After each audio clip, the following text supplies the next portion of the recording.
Hello students, how are you all? As you know, in the previous lecture we have discussed about the enzyme. Okay? और हमने क्या पढ़ा था कि enzyme क्या है? Tertiary structure of protein. ठीक है, टर्सरी प्रोटीन को आप क्या बोल सकते हैं? एंजाइम. और इन टर्सरी प्रोटीन्स में क्या प्रेजेंट है? कुछ पॉकेट्स प्रेजेंट है जिन्हें हम क्या बोलते हैं? Active site. ओके, जिन एक्टिव साइट में क्या करते हैं? सब्सट्रेट बाइंड करते हैं. ओके, तो अब हम क्या पढ़ते हैं कि एंजाइम कैसी किसी भी बायोकेमिकल रिएक्शन की स्पीड को इंक्रीज करते हैं. ठीक है, how enzyme increase the rate of reaction.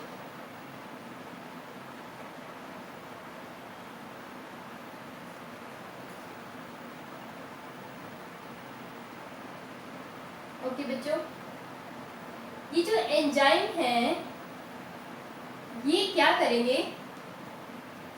Activation energy को डिक्रीज करेंगे.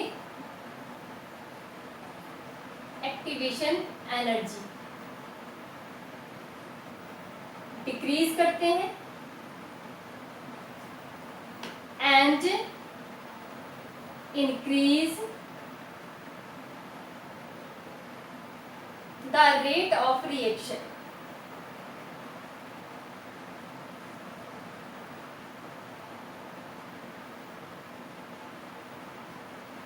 अब सपोज करो एक हम ग्राफ से इसको एक्सप्लेन करते हैं.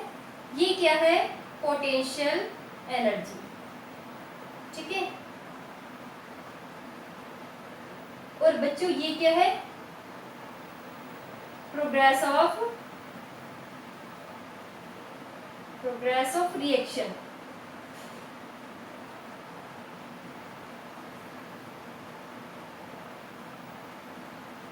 ये क्या है?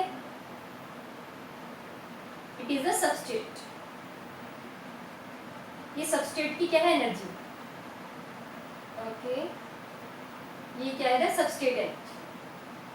तो सपोज करो विदाउट एंजाइम जो एक्टिवेशन एनर्जी है this is the activation energy without enzyme. ठीक है, तो ये क्या है बच्चों? विदाउट एंजाइम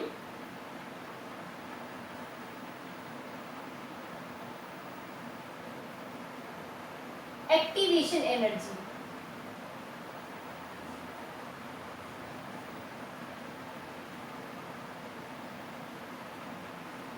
ओके, और एंजाइम डालने के बाद सपोज करो ये लेवल कितना रह गया? इतना. ठीक है, और ये जो आपका लेवल है this is in the presence of enzyme. In presence of enzyme. ठीक है, विदाउट एंजाइम एक्टिवेशन एनर्जी कितनी चाहिए? इतनी. और in the presence of enzyme ये कितनी रह गई है? ये डिक्रीज हो गई. इट मींस जब भी कोई एंजाइम रिएक्शन की रेट को इंक्रीज करता है तो एक्टिवेशन एनर्जी को क्या करता है? डिक्रीज करता है. Activation energy is the minimum energy which is required by the substrate to participate in a reaction. ठीक है, किसी भी रिएक्शन को इनिशिएट करने के लिए जितनी भी एनर्जी रिक्वायर्ड है सबस्ट्रेट के लिए उसे हम क्या बोलते हैं? Activation energy. Okay, for example आप देखो कि ये आपके पास कुछ सबस्ट्रेट मॉलिक्यूल है. ठीक है बच्चों, जिनके पास डिफरेंट एनर्जी है. 9 है इसकी एनर्जी, इसकी 10 है, इसकी 7, 6 और 4. ठीक है, और एक और मॉलिक्यूल है जिसकी कितने बच्चों? 3. ओके, अब हमें क्या करना है कि वो मॉलिक्यूल जिनकी और रिएक्शन को स्टार्ट करने के लिए एनर्जी कितनी चाहिए? 6. अब वो मॉलिक्यूल जिनके पास एनर्जी क्या हायर है? 6 है. 6, 9, 7 और 10 ये तो रिएक्शन में पार्टिसिपेट करेंगे. लेकिन जिनके पास लेस एनर्जी है ये एंजाइम क्या करते हैं बच्चों? ये एंजाइम की जो एक्टिव साइट है, ठीक है, ये एक्टिव साइट पे ये वाला सबस्ट्रेट बाइंड करेगा जिसकी एनर्जी कितनी है? 4, और जिसकी एनर्जी 3 है ये भी बाइंड करेगा. ठीक है, और इन दोनों के बीच में बॉन्ड फॉर्मेशन हो जाएगा. ओके, तो क्या करते हैं एंजाइम कि जो लेस एनर्जी वाले मॉलिक्यूल हैं, ठीक है, उनको बाइंड करा के उनको भी रिएक्शन में पार्टिसिपेट कराते हैं. ठीक है, तो हम ये कह सकते हैं कि ये एक्टिवेशन एनर्जी को डिक्रीज करके रिएक्शन की रेट को क्या करते हैं? इंक्रीज करते हैं. ओके, अब हम एक टर्म यूज करते हैं ट्रांजिशन स्टेट. ठीक है, ट्रांजिशन स्टेट. तो ये जो सबस्ट्रेट है और प्रोडक्ट, ओके बच्चों, इसके बीच में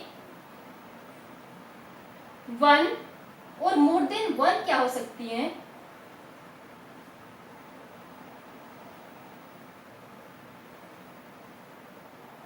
ट्रांजिशन स्टेट हो सकती है। ठीक है, क्या बताया आपको, सबस्ट्रेट और प्रोडक्ट के बीच में वन और more than one transition state में भी प्रेजेंट, ठीक है, जिन्हें हम क्या बोल सकते हैं, इंटरमीडिएट स्टेट।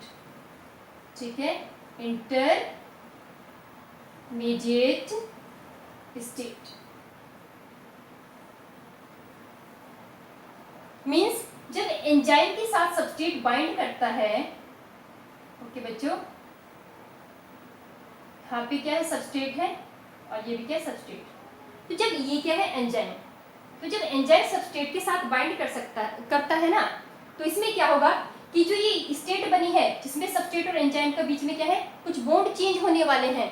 ठीक है, तो चेंज होने से पहले वाली स्टेट को हम क्या बोलते हैं, ट्रांजिशन स्टेट।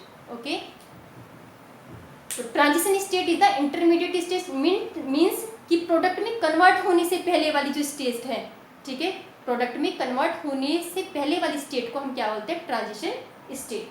ओके, इसकी बात क्या है कि जो मैकेनिज्म है एंजाइम की, एंजाइम कैसे वर्क करते हैं सबस्ट्रेट के ऊपर, तो मैकेनिज्म ऑफ एंजाइम एक्शन, क्या बच्चों, mechanism of enzyme action.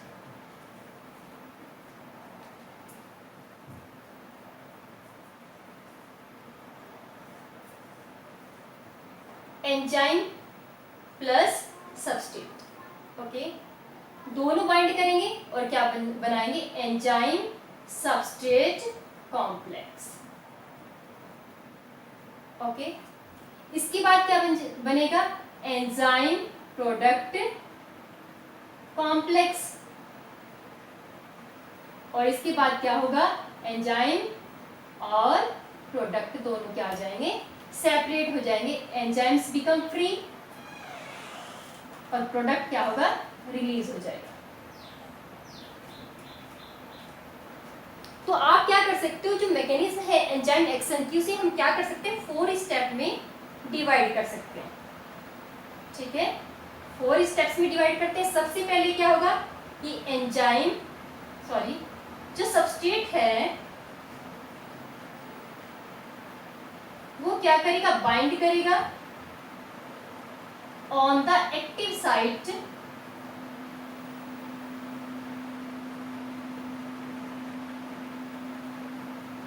Of enzyme, bind करेगा। सेकंड क्या होगा कि ये जो एंजाइम के साथ सबस्ट्रेट ने बाइंड किया है, ये दोनों क्या करेंगे, दोनों ही कॉम्प्लेक्स का फॉर्मेशन करते हैं। ठीक है, सबस्ट्रेट जैसे ही बाइंड करता है तो एंजाइम के अंदर कुछ चेंजेस लेके आता है, जिसकी हेल्प से क्या होगा कि जो एंजाइम है वो सबस्ट्रेट को क्या करता है, टाइटली क्या करता है, उससे अटैच हो जाता है। ठीक है, तो क्या होगा, जब ये एंजाइम सबस्ट्रेट के साथ क्या हो जाएगा, टाइटली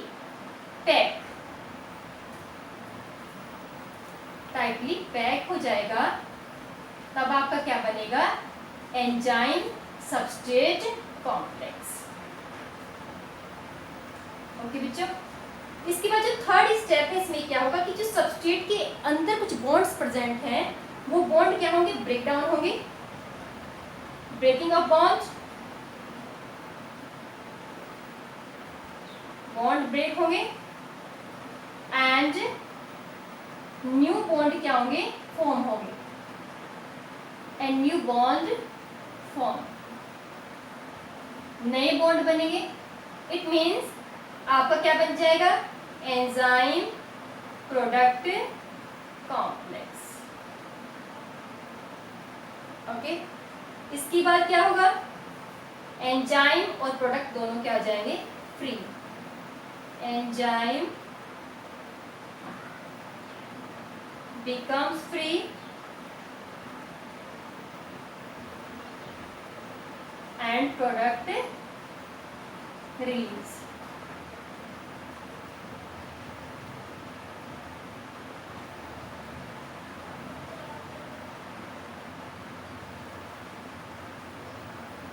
ओके बच्चों, तो ये मैकेनिज्म किसकी हो गई, एंजाइम के एक्शन की मैकेनिज्म हो गई। सबसे पहले एंजाइम से सबस्ट्रेट बाइंड करता है एक्टिव साइट पे, ठीक है। फिर सबस्ट्रेट क्या करता है, एंजाइम के अंदर कुछ चेंजेस लेके आता है, जिसकी हेल्प से एंजाइम क्या करता है, सबस्ट्रेट को पूरी तरीके से क्या करता है, टाइटली अटैच हो जाएगा, ओके। जिससे क्या बनेगा, एंजाइम सबस्ट्रेट कॉम्प्लेक्स बनेगा। उसके बाद जो सबस्ट्रेट के अंदर बॉन्ड प्रेजेंट है वो ब्रेक डाउन होंगे, कुछ नए बॉन्ड बनेंगे, मीन्स जो सबस्ट्रेट है वो किस में कन्वर्ट हो जाएगा, प्रोडक्ट में, ओके। इसके बाद क्या होगा, एंजाइम और प्रोडक्ट दोनों क्या हो जाएंगे बच्चों, फ्री हो जाए। नेक्स्ट क्या है कि फैक्टर अफेक्टिंग एंजाइम एक्शन, ठीक है। ऐसे कौन कौन से फैक्टर हैं जो एंजाइम के एक्शन को क्या करते हैं, अफेक्ट करते हैं। Factor affecting, factors affecting enzyme action, ठीक है। तो वो सारे फैक्टर जो किसी भी प्रोटीन की टर्सरी स्ट्रक्चर को क्या करते हैं, अफेक्ट करते हैं। All the factors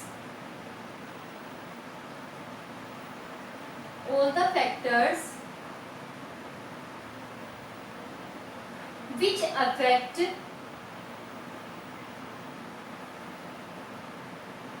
the tertiary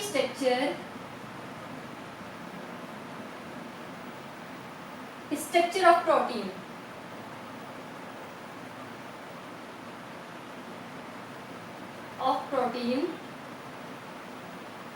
affect the rate of reaction, affect the action of enzyme। तो वो सारे फैक्टर जो टर्सरी स्ट्रक्चर को अफेक्ट करेंगे वो एंजाइम को भी क्या करते हैं, एंजाइम के एक्शन को भी अफेक्ट करते हैं। सबसे पहला क्या है बच्चों, पीएच, ठीक है। पीएच, टेम्परेचर, ठीक है, सबस्ट्रेट कंसंट्रेशन,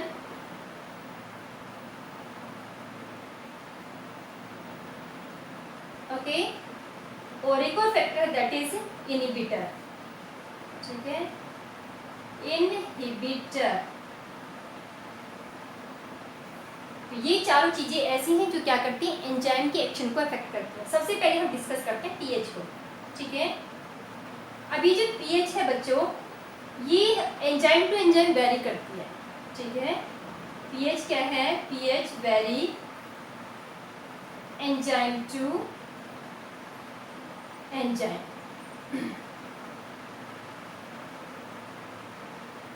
अभी एंजाइम टू एंजाइम कैसे वेरी करती है, फॉर एग्जांपल हमने पढ़ा है कि जो एंजाइम कहाँ प्रेजेंट है, स्टमक में, ठीक है। स्टमक में जो पेप्सिन प्रेजेंट है ये कौन सी पीएच पे वर्क करता है, 1 to 1.2, ठीक है। जबकि जो आपकी स्मॉल इंटेस्टाइन में एंजाइम प्रेजेंट हैं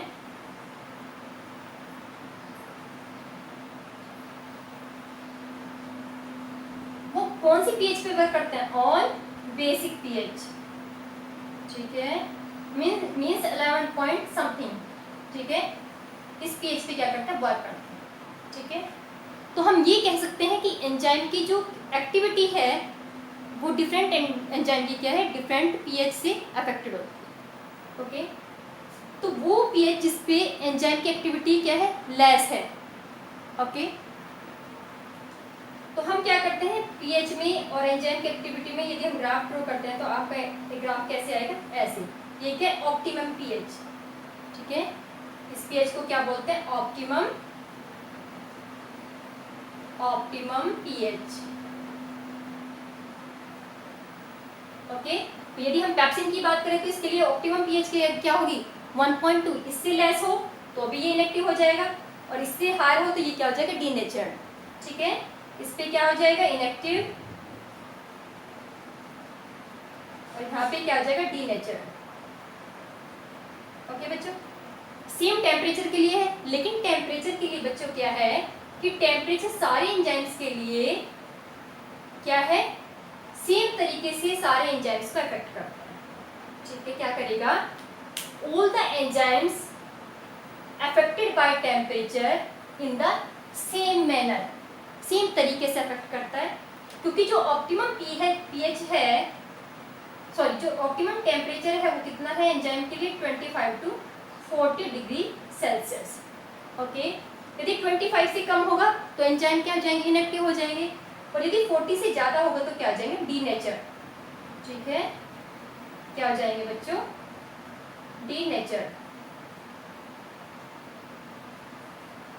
अब यदि 25 ये क्या है, 25 से लेस होगा तो क्या होगा, इनएक्टिव। 25 से ज़्यादा हो जाए, ठीक है, या 40 से ज़्यादा हो, 25 to 40,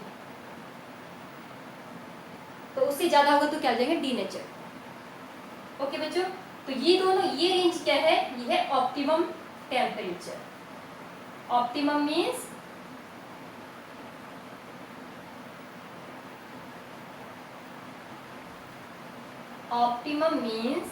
the temperature, optimum temperature means the temperature at which the enzyme has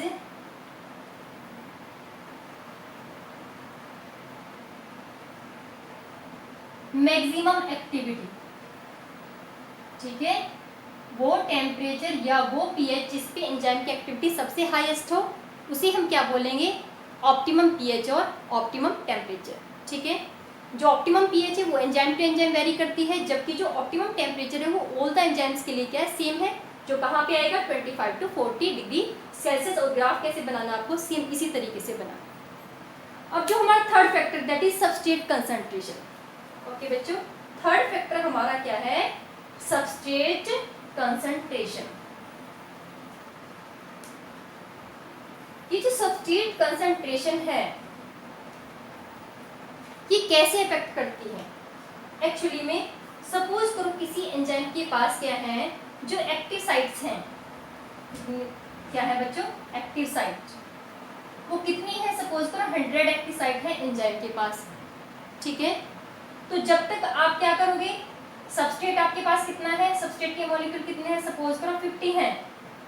ठीक है, फिर आपने 60 कर दिए, 70, 80, 90 और 100। ठीक है, तो जैसे जैसे आप 50 से कहाँ पे लेके आओगे सबस्ट्रेट को, 100 तक। ओके, तो क्या होगा, रेट ऑफ रिएक्शन क्या करेगी बच्चों, रेट ऑफ रिएक्शन इंक्रीज करेगी। ठीक है, लेकिन यदि हम 100 के बाद इंक्रीज करते हैं तो एक्टिव साइट ही जब 100 है, ठीक है, तो सबस्ट्रेट को बाइंड करने के लिए प्लेस ही नहीं मिलेगा। जब सबस्ट्रेट बाइंड नहीं करेगा तो प्रोडक्ट में कन्वर्ट भी नहीं होगा। ठीक है, तो यदि आप एक्टिव साइट से ज़्यादा इंक्रीज करते हो सबस्ट्रेट को, ठीक है, तो रेट ऑफ द रिएक्शन क्या करेगी, इंक्रीज नहीं करेगी, स्टेबल हो जाएगी। ओके, तो हम क्या करते हैं, ग्राफ ड्रॉ करते हैं इसमें। ठीक है, ये ग्राफ है कि जैसे जैसे हम सबस्ट्रेट की कंसंट्रेशन को क्या करते हैं, इंक्रीज करते हैं, तो रेट ऑफ रिएक्शन क्या करेगी, इंक्रीज करेगी, और एक लेवल पे जाके क्या हो जाएगी, कांस्टेंट। ठीक है, और ये जो लेवल है जहाँ पे वो जाके क्या आ रही है, कांस्टेंट। ठीक है, ये क्या है, नंबर ऑफ एक्टिव साइट। जब सारी एक्टिव साइट के साथ बाइंड कर जाएगा सबस्ट्रेट, तो रिएक्शन की रेट क्या हो जाएगी, स्टेशनरी हो जाएगी, कांस्टेंट हो जाएगी। ठीक है, अब ये जो मैक्सिमम रेट है रिएक्शन की, ये क्या है, रेट ऑफ रिएक्शन। ओके बच्चों, और इस साइड में क्या है, it is substrate concentration.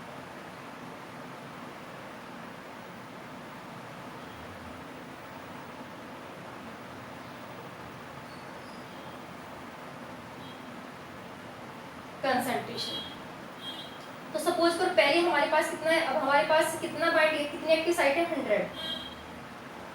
Okay, आपने क्या किया, इधर से 50, 60, 70 ऐसे इंक्रीज करते जाए, यहाँ पे क्या है 100।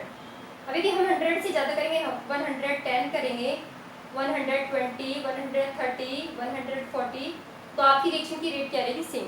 ठीक है, तो इसे हम क्या लिखते हैं, जहाँ पे मैक्सिमम रेट है, ठीक है, जो मैक्सिमम रेट ऑफ रिएक्शन है इसको बोलते हैं बच्चों वी मैक्स। क्या लिखते हैं इसको, वी मैक्स। ठीक है, और सबस्ट्रेट की वो concentration, the concentration of substrate at which the rate of reaction is half of V max. ठीक है, वी मैक्स की हाफ कहाँ पे होगी, यहाँ पे। ठीक है, दिस इज द, सपोज करो ये 100 है, ये कितना है आपका बच्चों, this is 50।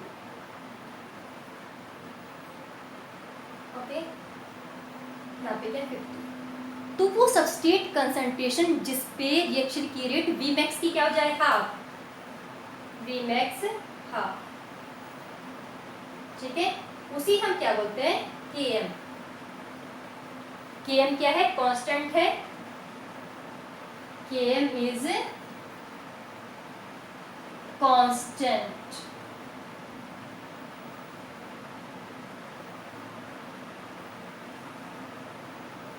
Km is the concentration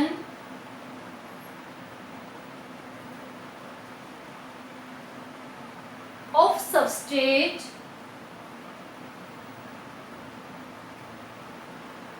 at which the rate of reaction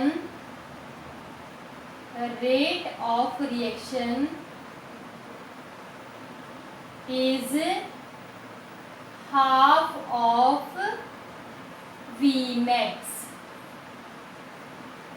ठीक है, तो Km वो कंसंट्रेशन है सबस्ट्रेट की जिस पर किसी भी बायोकेमिकल रिएक्शन की रेट Vmax की क्या हो जाएगी, हाफ हो जाएगी, तो उसे हम क्या बोलते हैं, Km। ठीक है, Km एक कांस्टेंट है जिसे बोलते हैं मैकेलिस कांस्टेंट। कौन सा कांस्टेंट है, मैकेलिस कांस्टेंट। ये एक साइंटिस्ट का नाम है जिन्होंने कांस्टेंट दिया है, तो इसे क्या बोलते हैं बच्चों, मैकेलिस कांस्टेंट। ओके, देन इसके बाद जो नेक्स्ट फैक्टर है दैट इज इनहिबिटर। ओके बच्चों, सबसे पहले आपने पीएच बताया। ठीक है, पीएच में क्या बताना है कि जो पीएच है, जो ऑप्टिमम पीएच है, वो एंजाइम टू एंजाइम वेरी करती है। ठीक है, सारे एंजाइम के लिए एक ऑप्टिमम पीएच नहीं है, क्योंकि अगर हम टेम्परेचर की बात करते हैं तो सारे एंजाइम्स के लिए एक ऑप्टिमम टेम्परेचर होता है जो होगा 25 से लेकर 40 डिग्री तक। ओके बच्चों, देन सबस्ट्रेट, तो हमने ये बताया जो सबस्ट्रेट की कंसंट्रेशन है वो जैसे जैसे आप इंक्रीज करोगे वैसे वैसे रिएक्शन की रेट इंक्रीज करती है।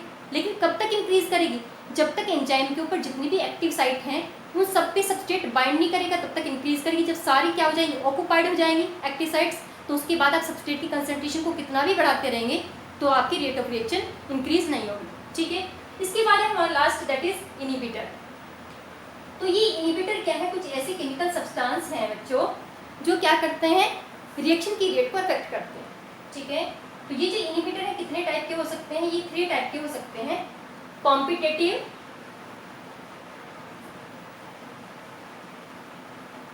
ठीक है, नॉन कॉम्पिटिटिव,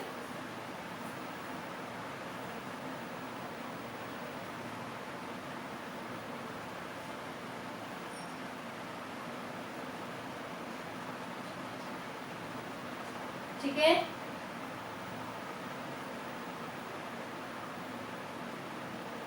और लास्ट है हमारा एलोस्टेरिक। ठीक है, एलोस्टेरिक और फीडबैक।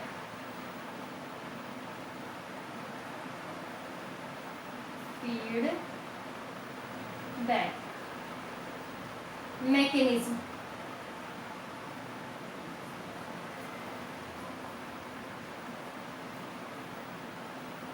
अब हम सबसे पहले डिस्कस करते हैं बच्चों कॉम्पिटिटिव।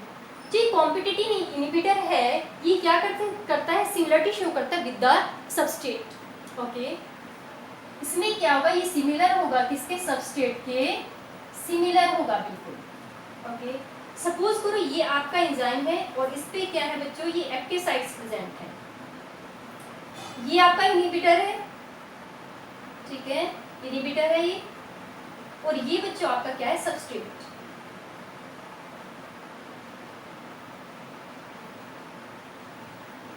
ये क्या है बच्चों, सबस्ट्रेट। अब दोनों में सिमिलरिटी है कि एक्टिव साइट पे ये भी बाइंड कर सकता है और ये भी बाइंड कर सकता है। ठीक है, तो वो इनहिबिटर जिसकी स्ट्रक्चर किसके सिमिलर है, सबस्ट्रेट के सिमिलर है, उसे हम क्या बोलते हैं, कॉम्पिटिटिव इनहिबिटर।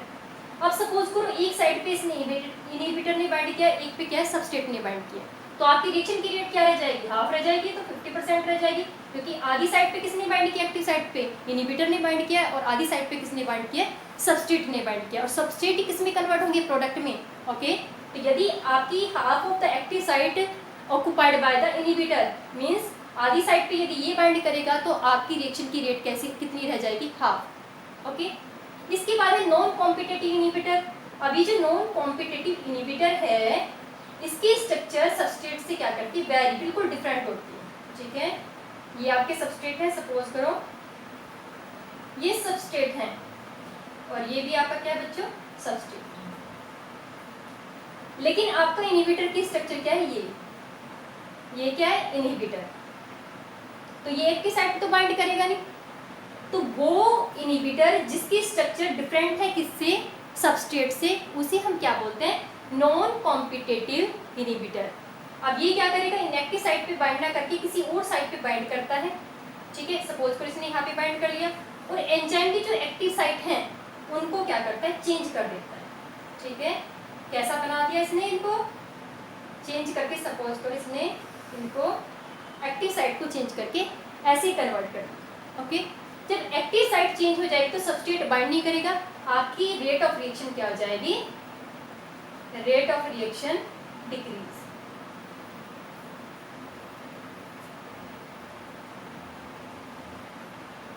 ओके, आ रही बात समझ में। ओके बच्चों, इसके बाद हमारा लास्ट है एलोस्टेरिक और फीडबैक मैकेनिज्म। इसमें क्या होगा, इसमें जो प्रोडक्ट बनता है बच्चों, ठीक है, इसमें जो प्रोडक्ट बनता है वो क्या करता है, एंजाइम के ऊपर आके काम करता है। Product, enzyme affected by the quantity of product, quantity of product. Okay, हमने क्या बताया, समझो इसे एक बार। ये एंजाइम है, ठीक है, और ये आपके क्या है, सबस्ट्रेट। ये भी सबस्ट्रेट है बच्चों, और ये भी क्या है, सबस्ट्रेट। ओके, इन दोनों ने बाइंड किया, इन दोनों ने एंजाइम पे बाइंड कर लिया, यहाँ पे भी सबस्ट्रेट ने बाइंड कर लिया, और इधर पे, और ये आपका क्या बन गया, enzyme substrate complex. Okay, product कैसे बनेगा, एंजाइम फ्री हो गया। ओके, और ये बन गया आपका प्रोडक्ट। ठीक है, प्रोडक्ट में क्या हुआ, दोनों आपके सबस्ट्रेट बाइंड करके ये आपका बन गया बच्चों प्रोडक्ट।